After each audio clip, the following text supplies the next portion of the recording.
Costa Pacífico. Eu espero que vocês estejam bem, vocês e os familiares saudáveis. Espero também que a gente se encontre o mais rápido possível, que a gente retorne às nossas aulas presenciais. E acreditamos que vai dar certo, é só uma questão de tempo, já está bem mais próximo, tá ok? Que você tem um material que você está visualizando aí sobre redação. Nós queremos falar sobre os assuntos, os itens que nós tratamos nas semanas anteriores. São 3 aspectos importantes: a estrutura do texto dissertativo, a linguagem do texto dissertativo também, e alguns tipos de argumentos que nós vimos aí nas últimas semanas. Então, eu preparei para vocês um material exclusivo que trata de um resumo desses 3 aspectos, tá ok? Então, você tem aí redação. A gente começa assim, ó, relembrando a estrutura do texto dissertativo. E eu queria chamar sua atenção para cá. Esse aqui é apenas um modelo, tá? Que você está visualizando aqui, ó. É apenas um modelo do texto dissertativo. Esse é o modelo que eu sugiro que vocês façam a sua redação. Existem outros modelos, outros módulos, métodos, modos, mas eu sugiro que você se baseie nesse aqui, ó. Se você observar, você vai verificar aqui que esse modelo tem 5 parágrafos, ok? E estes 5 parágrafos que você está visualizando aqui estão divididos em 3 grupos, né? Da introdução, o desenvolvimento e a conclusão. Como é que eu quero que vocês façam? Primeira coisa, no primeiro parágrafo, você tem que colocar lá seu tema, tese, tá? Tema e tese aqui são tratados como sinônimos, seguido de 2 a 3 argumentos. Então, você vai colocar argumento 1, argumento 2 e argumento 3. Então, deixa eu chamar sua atenção para cá. Olha, a sua redação do Enem, ele vai te dar lá o tema e você vai colocar nesse tema, ou tirar desse tema a tua tese, o teu ponto de vista, a tua opinião. Gente, a tua opinião não é eu acho que. Não, não vai fazer isso. Nem vai pensar em colocar assim, na minha opinião, o tema tal é nada disso, tá ok? Então, vai ser a tua tese, vai ser a tua opinião, mas sem, tá ok? Aqui vou destacar a tese, mas sem utilizar essas expressões. Eu acho, eu penso, na minha opinião, nada disso. Vamos imaginar que o tema seja desafios para se combater a violência contra a mulher. Você não vai fazer assim, na minha opinião, a violência contra a mulher, não. Nem colocar frases do tipo, eu acho que a violência contra a mulher, não. Ok? A tua tese, você não precisa colocar essas expressões, eu acho, ou na minha opinião.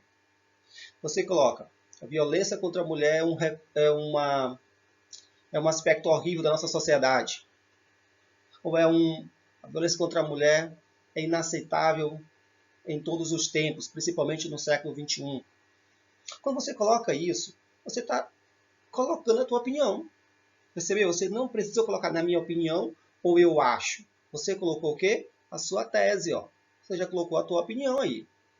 E agora, já que você acredita que a violência contra a mulher é inaceitável em todo o tempo, principalmente no século XXI, você tem que dizer por que você pensa dessa forma. E o porquê você pensa dessa forma está aqui, ó, por meio dos argumentos. Perceba que eu coloquei aí 2, 3 argumentos. O ideal seria que você colocasse 3 argumentos. Mas dependendo do tema ou da complexidade desse tema, você pode colocar apenas 2 argumentos. Tá tranquilo, tá de boa, ok? Se você dominar mais o tema, você coloca 3 argumentos. Então você pensa, coloca a tua opinião, coloca a tua tese, aí você pensa por que você tem essa opinião. O porquê são os argumentos que você vai colocar. Observa, você não vai desenvolver argumentos aqui, que nós estamos aonde? Nós estamos aqui, ó, na introdução, que é apenas um parágrafo, tá ok? E esse um parágrafo tem uma média de 5 linhas. Olha só o que estou falando. Tem uma média de 5 linhas. Podem ser 4 linhas, 6 linhas, mas a média fica ali com 5. não é recomendável um parágrafo com 7 linhas ou mais, por conta dos erros que podem ter ali de concordância, de regência, de pontuação. Então, um parágrafo muito longo é mais provável que haja erros nesses aspectos gramaticais, tá ok? Então, retomando aqui, ó, a introdução, eu tenho que colocar nessa introdução, que é apenas um parágrafo, com a média de 5 linhas, é o meu ponto de vista e os argumentos, o porquê que eu sustento esse ponto de vista. Bacana. Fiz isso, parto para onde? Para o meu segundo parágrafo. Olha só, se eu coloquei 3 argumentos na minha introdução, lá no meu desenvolvimento aqui, ó, você está percebendo aí que eu também tenho 3 parágrafos, né? Ó, aqui estão eles, ó, 3 parágrafos. Não é coincidência, tá ok? Então percebe? Eu coloquei aqui, ó, 3 argumentos na minha introdução. No meu desenvolvimento aqui, ó, o que é que eu tenho? Tenho 3 parágrafos. Por quê? Porque cada parágrafo aí vai ser utilizado para desenvolver o argumento que eu coloquei na minha introdução. Então, o argumento 1 aqui, ó, eu vou desenvolver aqui no segundo parágrafo. Aqui sim, eu vou, como o nome já diz, né, desenvolver esse argumento. Lógico, pessoal, relacionando esse argumento sempre à minha tese, sempre ao meu tema. Então, ok? Isso é claro, isso é óbvio. Então, você vai desenvolver. É aqui que você vai procurar convencer a banca de que a sua tese é correta. É aqui que entram os argumentos que nós vamos falar mais à frente. Aqui que eu vou colocar dados estatísticos, citação, exemplos, relação de causa e consequência, senso comum, entra aí. São argumentos que eu tenho. Esses argumentos têm que estar todos eles bem encaixadinhos, bem coerentes, tá bom? Com o meu tema, com a minha tese. Então, eu pego um parágrafo para o argumento 1, também uma média de 5 linhas. Depois, finalizei, disse aquilo tudo que eu deveria dizer, que eu queria dizer sobre o argumento 1, parto para o argumento 2. Então, eu tenho aí um outro parágrafo. Nesse outro parágrafo, eu desenvolvo os argumentos que eu coloquei lá em cima, o argumento 2. Depois disso, também uma média de 5 linhas, parto para o terceiro parágrafo, né, do desenvolvimento, que somando lá com o primeiro da introdução, vai dar o que, ó, quarto parágrafo, ok? Então, aqui eu desenvolvo o argumento 3. Então, percebe? Desenvolvimento, eu tenho 3 parágrafos. Cada um desses parágrafos eu vou desenvolver, vou escrever, vou falar, né, entre aspas, dos argumentos que eu coloquei lá no meu parágrafo. Por isso aqui na introdução, eu não desenvolvo os argumentos, eu só coloco os argumentos aí. Então, se você pensa, a violência contra a mulher é uma questão inaceitável na sociedade brasileira. Por quê? Aí você coloca, quando a igualdade de gêneros é um argumento, ok? Porque a mulher tem a liberdade de fazer de sua vida aquilo que ela quiser, ou porque nenhum homem tem o direito de agredir, seja fisicamente, psicologicamente, verbalmente, nenhum outro ser humano. São argumentos, aí fica a cargo de vocês. Colocou aqui só os argumentos. Desenvolvê-los aqui, ó, no desenvolvimento dos parágrafos seguintes. Fez isso? Beleza, então você parte para o último parágrafo, que é o quinto parágrafo da sua redação. Nesse último parágrafo está aqui, ó, você vai desenvolver, ou melhor, você vai concluir a tua redação. E eu vou concluir como? Você vai concluir levando em consideração alguns aspectos. Primeiro, você vai retomar o tema. É importante isso, tá ok? Você retoma o tema. Nada de, para concluir, é necessário prender o agressor. Não, não esqueça isso, tá ok? Tem que matar quem agride a mulher. Tá, embora você pense isso, embora você creia de fato nisso, na redação do Enem não é considerado que você faça isso, tá ok? Porque há um aspecto que nos orientam, ou orientam aqueles que corrigem a redação, são os direitos humanos. Respeito aos direitos humanos. Então, embora você pense isso de fato, você não coloque essas conclusões na sua redação. E nem de uma forma seca e direta com isso. Por isso que eu estou sugerindo aqui, ó, retome o tema. Portanto, É importante que você conclua com uma expressão que indica fim, de que você vai finalizar, que vai terminar seu texto. Então você pode colocar aí, portanto, assim sendo, tá? Sendo assim, ou uma outra conjunção, uma outra expressão que você tenha aí e que marque conclusão. Nada de portanto, ou melhor, nada de porém, mas, não, essas conjunções marcam oposição. Nós veremos isso com calma mais na frente, quando falarmos de coesão e coerência, tá ok? Mas então, retomando aqui, você inicia a tua conclusão, aqui ó, teu texto, com uma expressão que indica fim. A mais comum de todas no Enem é portanto. Portanto, logo, sendo assim, assim sendo, ok? Depois você faz o quê? Retoma o tema. Então, portanto, para se combater a violência contra a mulher, você retomou o tema, ok? Depois vem, eu botei aqui observações finais, críticas ou soluções, mas na verdade, na redação do Enem, vai trabalhar com isso aqui, ó, proposta de solução, tá? Você vai pensar nisso aqui, ó. Conjunção, que indica fim, retomada do tema e depois propostas de solução, ok? As propostas de soluções, elas têm que responder algumas perguntas para o Enem. Quem? Quem que vai solucionar o problema? Não é você, ok? Geralmente as pessoas apontam o governo, apontam a escola com meio da educação, apresentam órgãos específicos de combate à violência contra a mulher, apresentam as leis, tá? Então, quem você tem que responder faz parte da proposta de solução. O que, quem vai fazer, o que vai fazer, tá ok? Então, o Estado criando leis, o Estado por meio de quem? O Estado por meio do Ministério da Justiça, não sei, criando leis específicas de combate. Ah, mas já tem leis específicas. Opa, então você já pensa numa proposta diferente, porque se já tem leis e não solucionou, porque elas não, né, não são eficazes. Não tem se mostrado tão eficazes assim. Então você tem que pensar em propostas que sejam concretas, coerentes com o seu tema. Ah, leis mais rígidas. Então, quem? O governo, por meio do Ministério da Justiça, deve se estabelecer leis mais rígidas ou punições mais rígidas para os agressores. Você tem que pensar de uma forma concreta, tentando responder as perguntas. O que? Ou melhor, quem? Quem vai fazer? Primeira. Segunda, o que? Vai fazer o que? Terceira, como? Como é que ele vai fazer isso? Ok? Quarta, tem que ter um detalhamento. Esse detalhe é um desses elementos. Tá ok? Fez assim, já está bacana a tua proposta. Porque já está legal a tua proposta. Então a gente vai, não se preocupe com isso, que quando vocês estiverem produzindo a redação de vocês, a gente vai detalhar muito esses aspectos aqui da estrutura do texto dissertativo, procurando colocar cada elemento no seu devido lugar. A sua tese no seu lugar, os argumentos coerentes, ok?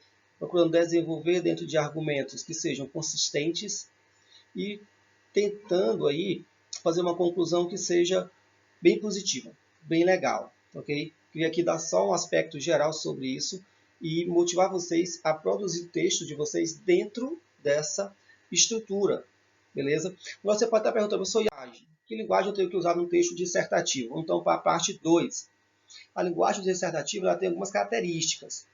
A primeira que eu coloquei aqui, ó, fala de uma linguagem impessoal, ok? Linguagem impessoal. Eu quis colocar essa aqui em destaque para você, para chamar sua atenção.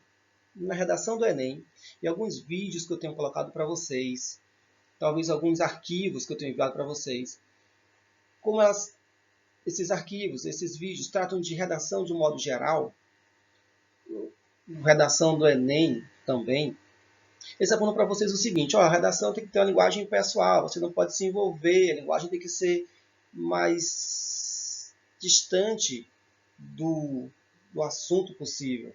Você não tem que estar envolvido nesse tema, nesse assunto. Por isso, evita o uso da primeira pessoa. Bem, pessoal, deixa eu dizer para você uma coisa importante. Na redação do Enem, o recomendável, olha só o que eu estou dizendo para você, o recomendável é essa linguagem aqui, ó, linguagem impessoal. Essa linguagem pessoal quer dizer o quê?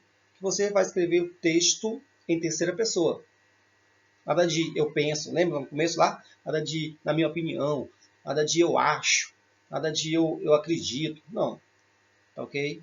Você vai utilizar o texto excluindo do texto a primeira pessoa. Quando eu excluo do texto a primeira pessoa, eu estou criando uma linguagem impessoal, em que eu não me envolvo na questão, eu não me envolvo diretamente na problemática.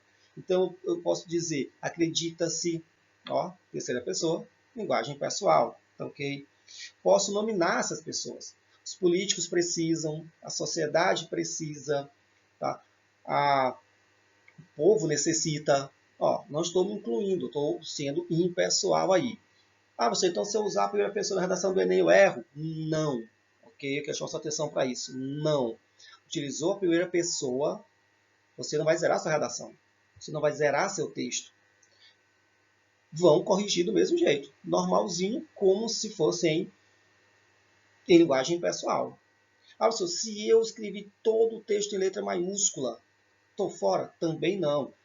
Corrige-se o texto normalzinho. Esses aspectos não zeram uma redação, ok? Agora, mais conveniente, linguagem da linguagem padrão, evite escrever seu texto todo em letra maiúscula e evite, só é uma sugestão, evite a linguagem pessoal.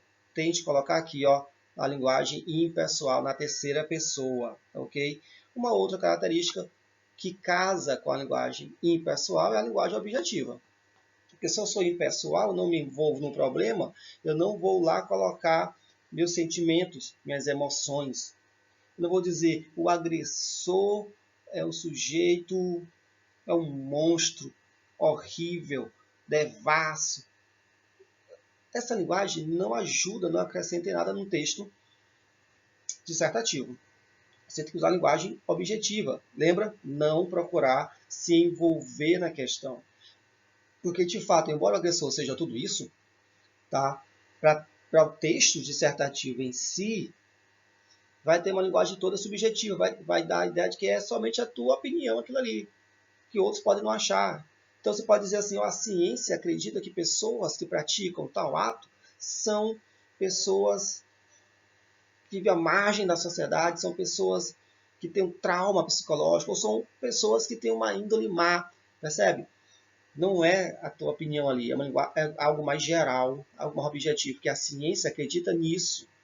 Tá? Só a título de exemplo aí para você ficar mais claro.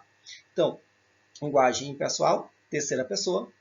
Linguagem objetiva, você procura não se envolver emocionalmente, sentimentalmente com a questão. Procura tratar o problema de uma forma fria, de fora da situação. Tá ok? Outra coisa, eu posso. Então, essa linguagem impessoal é objetiva, um fato histórico, uma linguagem poética, é errado? Não, não é. Pelo contrário. Está aqui, ó. Essa linguagem enriquece o texto dissertativo. E é importante isso. Você enriqueça seu texto dissertativo por meio de recursos poéticos ou recursos históricos. Ó. E isso aqui, pessoal, requer uma habilidade muito grande. Você não é obrigado a colocar isso no seu texto. Não é. Tá ok?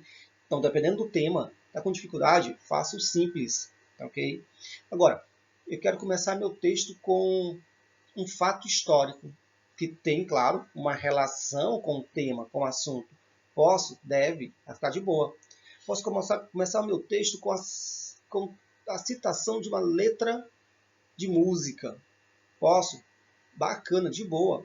Quero citar alguns versos poéticos aqui de, sei lá, Vinícius de Moraes, que eu vi aqui, ou outro poeta que tem uma relação com o meu conteúdo, que tem uma relação com o tema. Eu posso fazer isso? Pode, isso enriquece o seu texto. Agora, tem que ter uma relação com o tema. Não é por citar só por citar, por colocar só por colocar aqui para enriquecer meu texto. Não, se não tiver uma relação com o tema, não vai servir de nada, ok? Outra coisa, tem que ter clareza. Essa aqui é importante. Percebe que as características vão se casando? Tem que ser impessoal, tem que ser objetivo. Se é impessoal, se é objetivo, vai ser um texto claro. O que é um texto claro? É um texto que evita, por exemplo, ambiguidades, evita duplo sentido, evita que o leitor olhe para o seu texto e entenda exatamente aquilo que você quis dizer. Que ele não se esforce para compreender o seu texto, aquilo que você disse, porque está claro, ok?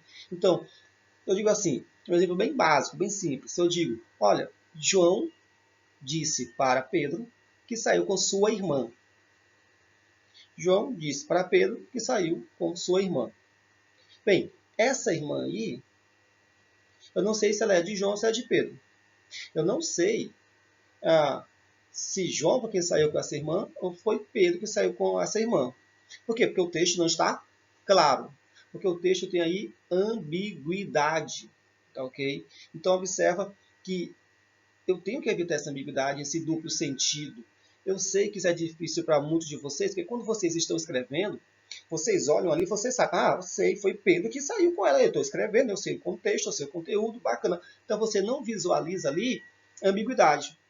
Mas o seu leitor, que está em outro contexto, não percebe aquilo ali com clareza. Então você está produzindo um texto que é ambíguo. Tá, ok? Outra característica, concisão. Concisão. O que é concisão? É dizer apenas o necessário. Tá, ok? Eu sei que quando o aluno está lá diante de um tema complicado, tema que ele não esperava, tema que ele não se preparou, não leu sobre aquilo, e ele tem que preencher ali algumas linhas.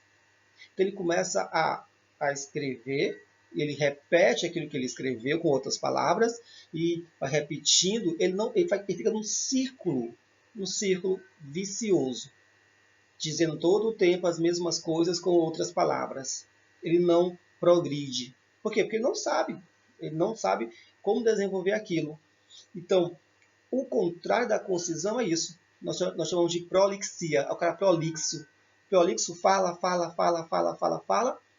e o que ele disse poderia ser resumido numa frase. Tá, ok? Então, seja conciso, ou seja, diga o que você tem para dizer de forma mais enxuta possível. De forma mais, aí eu volto à característica anterior aqui, ó, de forma mais clara possível. Então, okay? Se você puder cortar palavras que são desnecessárias, retire. Se você puder reescrever de uma forma mais simples, mais direta, faça. Tá, ok? Concisão aí, clareza andam juntas, tá, ok? Uma outra característica aí, a última aqui, você está vendo aí, é a coerência. Nós teremos uma aula só sobre coerência. Coerência, resumindo aqui de forma bem ampla, é aquilo que dá sentido ao seu texto. Okay? Algumas coisas não dão sentido ao texto. Então, se você colocou no começo da sua redação que todos os políticos são iguais, que todos eles são ladrões. Mas lá embaixo da sua redação você colocou assim, não, porque nem os políticos, há políticos bons. Ora, lá em cima você colocou todos os políticos são iguais, porque todos são ladrões. Lá embaixo você colocou que nem todos os políticos são ladrões. Então nem todos são iguais. Então uma contradição aí no seu texto. Contradição é uma das características da incoerência. O contrário aqui, ó, da coerência. Ok? Coerência, então, olha só, é o que faz com que o seu texto tenha sentido. Ó, ok? Então, para isso, eu tenho que evitar o quê? Entre outras coisas, eu tenho que evitar uma contradição de ideias dentro do próprio texto. O texto não pode ter uma coisa, eu não posso dizer uma coisa no meu texto e lá em outro parágrafo dizer uma coisa contrária do que eu falei. É uma contradição interna, mas também não posso ter uma contradição externa. Não posso, dentro do meu texto, dizer assim, que o Brasil é um país que vive muito bem sem as crises. Ou melhor, o Brasil é um país que não há crise econômica, não há crise política. Está dentro do seu texto, você está dizendo só isso, mas é uma contradição entre o seu texto e a realidade. Então, o seu texto está incoerente. Então, o texto coerente é o texto que, do começo ao fim, faz todo o sentido. Não há contradição entre ele, entre as suas partes constituintes. Não há contradição entre esse texto e a realidade que o cerca. É um texto todo coerente. Eu sei, olha só, que observando essas características que vocês estão vendo aí, tá ok? Observando essas características que vocês estão vendo aqui de impessoalidade, de objetividade, de enriquecimento de texto com outros recursos como linguagem poética, linguagem histórica, que observando clareza, concisão, que é observando coerência, que tudo isso aqui você deve estar se questionando. Nossa, é um desafio. Você deve estar se questionando assim, nossa, é um desafio. É algo difícil para mim. E de fato, pessoal, a redação, texto dissertativo, o Enem, ele é muito prática, tá ok? Ele tem que ser praticado, praticado, praticado sempre. Erro, corrijo, tá ok? Não sei como é que é a linguagem pessoal, pesquiso, estudo, consulto o professor, vamos para a linguagem pessoal. Então, quando você estiver produzindo seus textos, e olha só, alguns alunos têm me procurado e têm me questionado, senhor, posso mandar uma redação para o senhor, corrige? De boa, manda e eu corrijo, tá ok? Então, eu vou estar corrigindo dentro dessa perspectiva aqui, tá ok? Olha só, quero só voltar aqui um pouquinho para mostrar para você, lá na introdução, quando nós falamos da introdução, da estrutura do texto dissertativo, nós falamos dos argumentos que eles têm que estar presentes na introdução, eles têm que estar presentes na conclusão. Então, olha, na conclusão não, melhor dizendo, tem que estar presente na introdução e muito mais presentes no desenvolvimento. Então, quais são os tipos, a gente finalizar aqui, quais são os tipos de argumentos que estão presentes, ou que devem estar presentes, que eu posso utilizar no meu texto dissertativo? O primeiro deles aqui, ó, argumento com base em citação. E eu entendo que esse aqui também é um desafio para todos nós. Porque, olha só, eu tenho que citar alguém. Esse é um argumento muito forte. Okay? Muito forte. Olha só. Citação quer dizer o quê? Vou citar uma frase, ou vou citar um pensamento de uma, olha só aqui, ó, autoridade. Quem é essa autoridade? Um especialista no assunto. Tá ok? Então, quando eu coloco, olha só, quando eu coloco uma citação, há algumas características ao meu favor.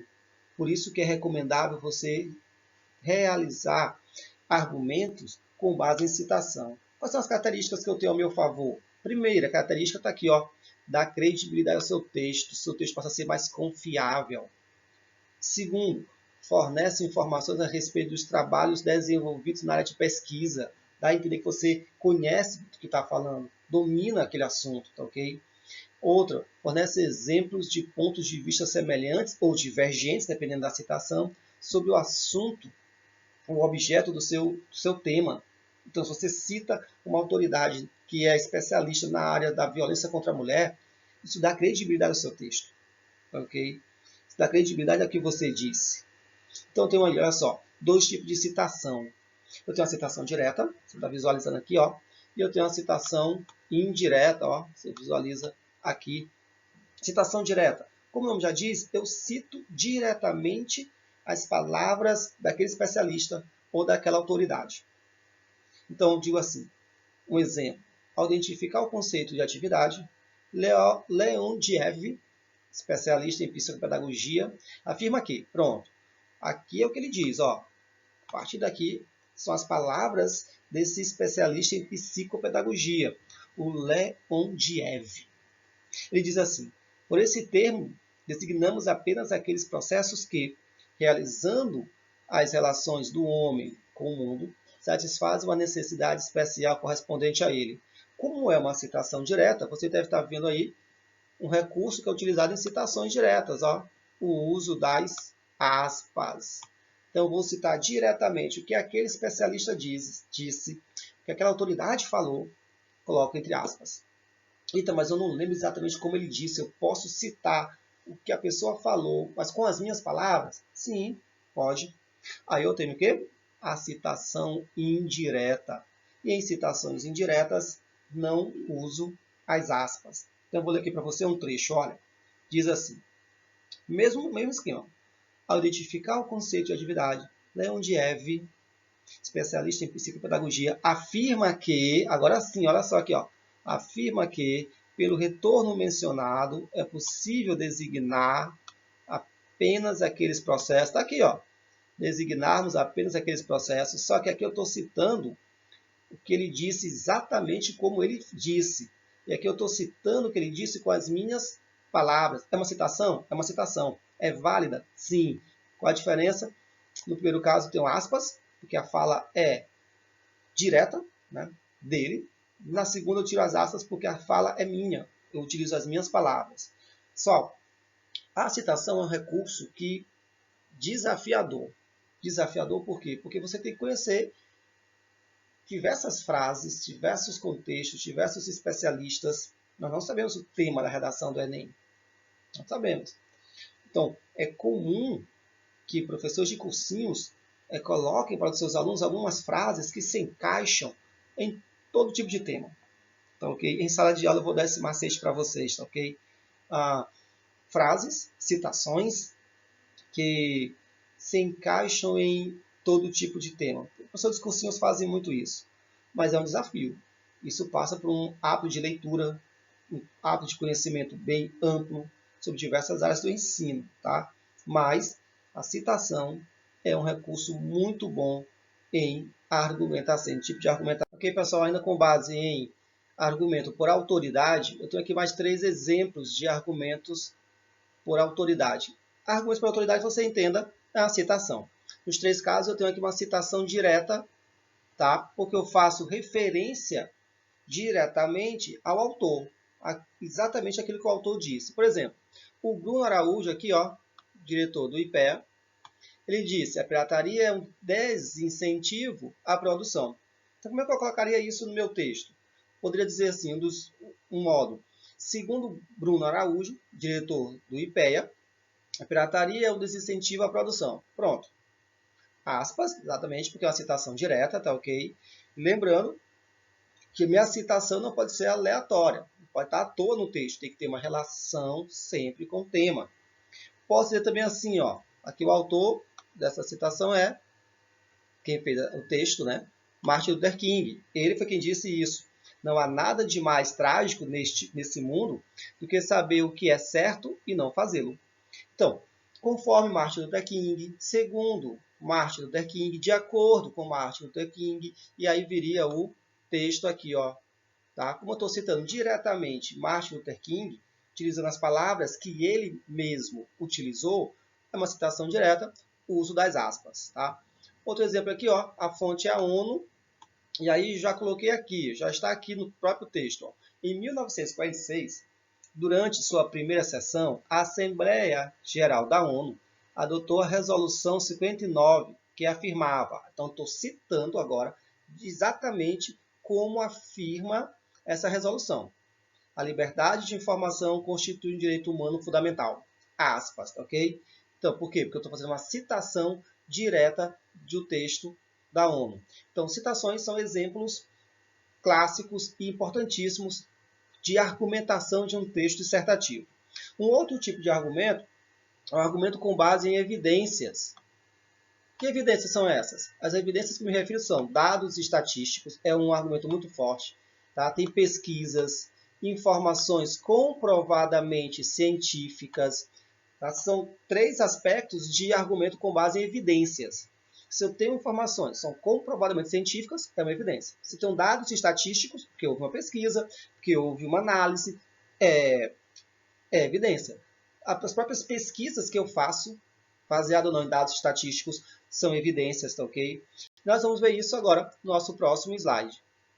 Então, eu tenho aqui 3 exemplos de argumentos por evidência, ok? Primeiro diz assim, ó, enquanto uma camiseta original custa em torno de $7 em mão de obra, uma pirata feita das confecções clandestinas dos bairros paulistanos do Brás custa 30 centavos de real, ok? Então, eu estou aqui dando para você aqui uma informação importante baseada em dados. Estou citando lá quanto é que vale em real, quanto é que vale em dólar a produção de uma camiseta. Ok? São dados. Outro exemplo, um novo levantamento realizado pelo Instituto Africano de Governança, ó, só estou citando o Instituto, tá, ok? Estou citando o Instituto, revela que a pirataria aumentou. Olha só, eu não sei o dado exato, tá, ok? Mas aqui é uma pesquisa que o Instituto Africano de Governança fez. Então, estou citando uma pesquisa, estou mostrando que, pela análise dessa pesquisa, a pirataria aqui, ó, aumentou a taxa de alfabetização nos países pesquisados. Beleza, é um argumento com base em evidências, porque tem uma pesquisa feita. Tá? Um exemplo agora da Fundação Getúlio Vargas, a fonte é a Fundação Getúlio Vargas, ó, está aqui. com base em um dado estatístico. Cada ano de estudo, a renda aumenta 15%. Então, eu estou citando aqui o dado estatístico. Ó. Segundo quem? Segundo a Fundação Getúlio Vargas. Então, no seu texto, tem que ter a fonte. Ok? Tem que ter essa fonte. Então, de acordo com a Fundação Getúlio Vargas, FGV, cada ano de estudo, a renda aumenta 15%. Tá? São exemplos, então, de argumentos com base em evidência. Pessoal, então, aqui um outro tipo de argumento é a relação de causa e consequência. Então, sempre que houver uma causa, vai ter uma consequência. E se houve uma consequência, ela foi motivada por uma causa. Então, sempre é importante que você, ao construir esse tipo de argumento, verifique no teu texto se lá tem completamente a causa e a consequência. Não necessariamente nessa ordem, causa e consequência. Você pode inverter, colocar primeiro a consequência e depois a causa disso. Então, eu quero destacar aqui desses 3 exemplos o último. Tá assim, para o bom funcionamento da democracia, as leis precisam ser cumpridas. Então, qual é a causa? A causa são as leis. As leis precisam ser cumpridas. Aqui é a causa. Qual a consequência das leis serem cumpridas? Teremos um bom funcionamento da democracia. Pronto, você tem aí um argumento baseado em causa e consequência. Aqui, consenso comum, também é muito utilizado pelos alunos. E o nome já diz, né? Senso comum. Está aqui, ó, argumento construído a partir de um conhecimento tomado como consenso. Isso é senso comum. Ou seja, ele é um conhecimento partilhado na sociedade. É um conhecimento partilhado, sem necessariamente ter comprovação científica. Ok? E de tanto ser repetido, tanto ser utilizado, ele acaba entrando aí nessa questão do senso comum. Todos acreditam nesses argumentos. Por exemplo, educação é a base do desenvolvimento. Pronto. Educação é a base do desenvolvimento. É um argumento baseado no senso comum, baseado no conhecimento que é compartilhado pelas pessoas sem necessitar, obrigatoriamente, de uma comprovação. Okay? A família é a base da organização social. É um argumento baseado em senso comum. Mas você não pode utilizar argumentos, nesse contexto que eu estou dizendo, do aspecto negativo. Por exemplo, o brasileiro é um preguiçoso. Tá, isso é senso comum. Isso é senso comum. Mas não é um argumento legal você utilizar a sua redação. Tá? A AIDS é um castigo de Deus. Muitas pessoas creem nisso. Você não pode usar um argumento desse na sua redação. Tá, ok? Então você tem que ser sensível ao tipo de argumento que você vai utilizar. Eu apontei para vocês, na verdade, eu relembrei a vocês 4 tipos de argumentos. O citação, esse é legal, bacana. Dados estatísticos, né? Pode utilizar, deve utilizar. A causa e consequência, tá? Você precisa utilizar. E o senso comum, esse você deixa para o último caso não haja mais outro recurso a ser utilizado para utilizar a tua argumentação a fim de convencer a banca de que a tua tese é a correta. Pessoal, eu espero nesses quase 40 minutos ter ajudado vocês, ter esclarecido alguma dúvida. Caso você queira, revise esse conteúdo e qualquer dúvida pode entrar em contato por meio das redes sociais e dos trâmites legais que nós temos aí, tá ok? Saudade de vocês. Até a próxima. Tchau, tchau.